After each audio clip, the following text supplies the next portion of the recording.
Welcome back to my YouTube channel. ಇನ್ನೂ ಯಾರ್ಯಾರು subscribe ಆಗಿಲ್ಲ ದಯವಿಟ್ಟು ಸಬ್ಸ್ಕ್ರೈಬ್ ಆಗಿ, ಶೇರ್ ಮಾಡಿ, ಕಮೆಂಟ್ ಮಾಡಿ, ಲೈಕ್ ಮಾಡಿ.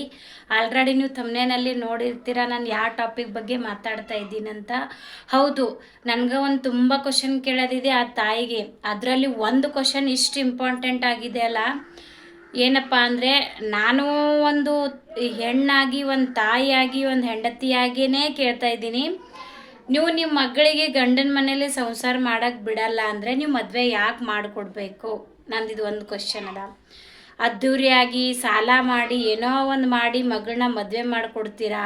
ಮಗಳ ಲೈಫ್ನಲ್ಲಿ ಏನೋ ಒಂದು ಪ್ರಾಬ್ಲಮ್ಮು ಆಯಿತು ಅಂತ ತಂದೆ ತಾಯಿ, ನಾನು ಎಷ್ಟೋ ಸಲ ವಿಡಿಯೋದಲ್ಲಿ ಹೇಳಿದ್ದೀನಿ, ತಂದೆ ತಾಯಿ ಮಕ್ಕಳಿಗೆ ಸಪೋರ್ಟೆಡ್ ಇರಬೇಕು ಹೊರತು, ಆ ಸಪೋರ್ಟು ಯಾವ ಥರ ಇರಬೇಕಂದ್ರೆ ಒಳ್ಳೆ ರೀತಿಯಲ್ಲಿ ಇರಬೇಕು ಹೊರತು ಅವಳ ಲೈಫ್ ಹಾಳಾಗೋ ಥರ ಸಪೋರ್ಟ್ ಯಾವ ತಂದೆ ತಾಯಿನೂ ಮಾಡೋಕ್ಕೆ ಹೋಗ್ಬೇಡ್ರಿ. ಎಷ್ಟೋ ಪೇರೆಂಟ್ಸ್ನಲ್ಲಿ ತಾಯಿನೇ ಜಾಸ್ತಿ ಇನ್ವಾಲ್ವ್ ಆಗೋದು. ಒಪ್ಕೋತೀನಿ, ಮಕ್ಕಳ ಲೈಫು ಚೆನ್ನಾಗಿರ್ಬೇಕಂತ ಪ್ರತಿಯೊಂದು ತಂದೆ ತಾಯಿನೂ ಆಸೆ ಪಡ್ತಾರೆ. ಬಟ್ ಆಸೆಗೂ ಮಿತಿ ಇರಬೇಕು. ಅತಿ ಆಸೆ ಗತಿಗೆಡುತ್ತೆ ಅಂತಾರಲ್ವ, ಆ ಥರ. ಯಾಕಂದರೆ ಈಗಿನ ಜನ್ರೇಷನ್ದಾಗ ಈಗಿನ ಹೆಣ್ಮಕ್ಳಿಗೆ ಬುದ್ಧಿ ಅಂತೂ ಇಲ್ಲೇ ಇಲ್ಲ. ಓಪನ್ನಾಗಿ ಹೇಳ್ತೀನಿ, ಅವಕ್ಕೆ ಬರೀ ಶೋಕಿ ಮಾಡೋದು, ಗಂಡ ಇದ್ದರೂ ವಿದ್ಯೋ ಥರ ಬದುಕೋದು, ಕೊಳ್ಳಲ್ಲಿ ತಾಳಿ ಇಲ್ಲ, ಹಣಿ ಮೇಲೆ ಟಿಕ್ಕಳಿ ಇಲ್ಲ, ಗಂಡ ಇದ್ದು ವಿದ್ಯೋ ಥರ ಬದುಕೋದು.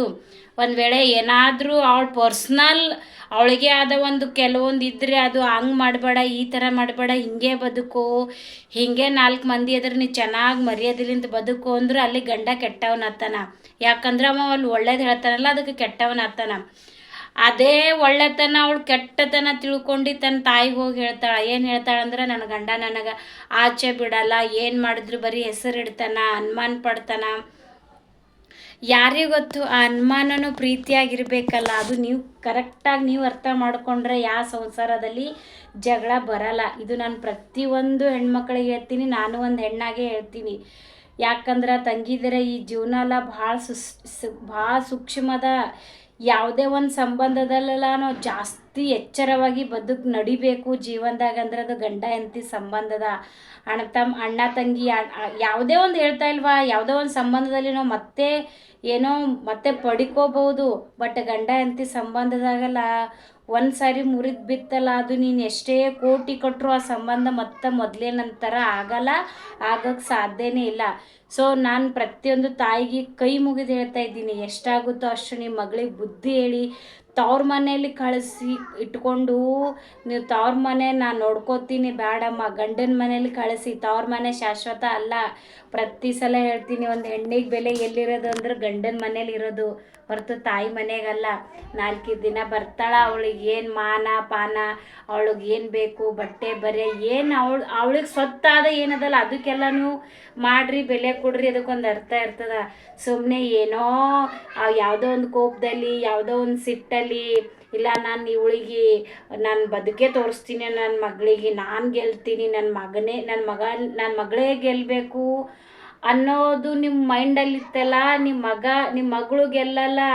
ನಿಮ್ಮ ಮನಸ್ಸಾಕ್ಷಿಗೆ ಅನಿಸ್ದವ್ರಬೇಕು, ನನ್ನ ಮಗಳಿಗೆ ನಾನು ಡೈವರ್ಸ್ ಮಾಡಿಸ್ದೆ, ನನ್ನ ಮಗಳಿಗೆ ನಾನು ಒಂದು ಲೈಫ್ ಕೊಟ್ಟೆ ಅಂತ ನಿಮ್ಮ ಮಗಳಿಗೆ ನಿಮ್ಮ ಕೈಯಿಂದನೇ ನೀವು ಲೈಫ್ ಹಾಳು ಮಾಡಿಸಿದ್ದೀರಾ. ನೆನ್ಪಿಟ್ಕೊಳ್ಳಿ, ಯಾವುದೇ ಒಬ್ಬ ತಾಯಿ ತನ್ನ ಸಂಸಾರ ಎಷ್ಟು ಮುಖ್ಯ ಅಂತ ವಯಸ್ಸಾದರೂ ನಿನ್ನ ಗಂಡನ ಮೇಲೆ ಬದುಕ್ತೀಯ ಅಂದರೆ ಅವಳಿಗೂ ಅಧಿಕಾರ ಅದ ಅವಳು ಗಂಡನ ಮೇಲೆ ಬದುಕಬೇಕಂತ.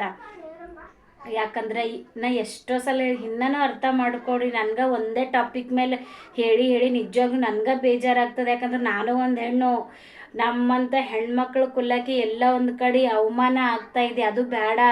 ಯಾಕಂದ್ರೆ ನಮ್ಮಂಥ ಹೆಣ್ಮಕ್ಳಿಗೆ ಕೈ ಮುಗಿತಾರ ದೇವರು ತಾಯಿ ಅಂಥದ್ರಲ್ಲಿ ಒಂದು ಮನೆ ಮುರಿಯೋ ಕೆಲಸ ಮಾಡಿದ್ರೆ ಅದು ನಮ್ಮ ಸ್ವಂತ ಮಗಳಿಗೆ ಅಥವಾ ನಮ್ಮ ಗುರುತು ಪರಿಚಯ ಇದ್ದರೆ ನಾವು ಮಾಡಿದ್ರೆ ಅದು ಬೆಲೆ ಇರಲ್ಲ. ಅರ್ಥ ಮಾಡ್ಕೊಳ್ಳಿ ಎಲ್ಲ ತಾಯಂದಿರ, ನಿಮ್ಮ ಮಕ್ಕಳಿಗೆ ಬುದ್ಧಿ ಹೇಳಿ ತಿದ್ದಿ ಸರಿಪಡಿಸಿ. ಯಾಕಂದ್ರೆ ಇವಾಗ ಅವಳಿಗೂ ನಾಳೆ ಒಂದು ಮಗು ಹುಟ್ಟುತ್ತೆ, ಅವಳು ಅದನ್ನು ಹೆಣ್ಣಾಗೆ ಹುಟ್ಟಬಹುದಲ್ಲ, ಅವಳಿಗೂ ನಾಳೆ ಸಂಸಾರ ಅದು ಇರುತ್ತೆ.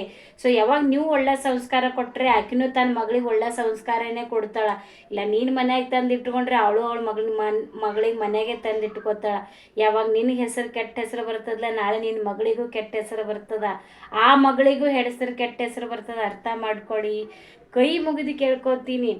ನೀವು ಒಂದು ವೇಳೆ ನಿಮ್ಮ ಮಗಳಿಗೆ ಮನೆಗೆ ಇಟ್ಕೋಬೇಕಾಗಿತ್ತಲ್ಲ, ಆ್ಯಕ್ಚುಲಿ ಓಪನಾಗಿ ಹೇಳ್ತೀನಿ, ನೀವು ಮದುವೆನೇ ಮಾಡೋಕ್ಕೆ ಹೋಗಬೇಡಿ. ಮತ್ತು ಅವಳ ಏನು ಕೆಲಸ ಮಾಡಿಸೋದೆಲ್ಲ ಮಾಡಿಸಿ, ಅದನ್ನಾದರೂ ಒಂದು ಬೆಲೆನಾದರೂ ಸಿಗಬೇಕಲ್ವಾ. ಸಾರಿ. ಯಾಕಂದ್ರೆ ಎಲ್ಲರಿಗೂ ನ್ಯಾಯ ಸಿಗಲ್ಲ, ಒಬ್ರಿಗಂತ ಇರುತ್ತೆ, ಇಷ್ಟು ಮಂದಿಗಂತೂ ಇರಲ್ಲ. ಅರ್ಥ ಮಾಡ್ಕೊಳ್ಳಿ. ನನ್ನ ಮಾತಲ್ಲಿ ಏನಾದರೂ ತಪ್ಪಿದ್ರೆ ಕ್ಷಮೆ ಇರಲಿ. ಯಾಕಂದ್ರೆ ಆಲ್ಮೋಸ್ಟ್ ಎಲ್ಲರೂ ಇದೇ ಕ್ವಶನ್ ಕೇಳುತ್ತಾರ, ಅಕ್ಕ ತಾವು ಹೆಂಡತಿ ಸಾರಿ ಮಗಳಿಗೆ ಮನೆಗೆ ಇಟ್ಕೋಬೇಕಾದ್ರೆ ಯಾಕೆ ಮದುವೆ ಮಾಡ್ಬೇಕಕ್ಕ? ಸೊ ಇದು ನಂದು ಒಂದು ಕ್ವಶನ್ ತಾಯಿಗೆ.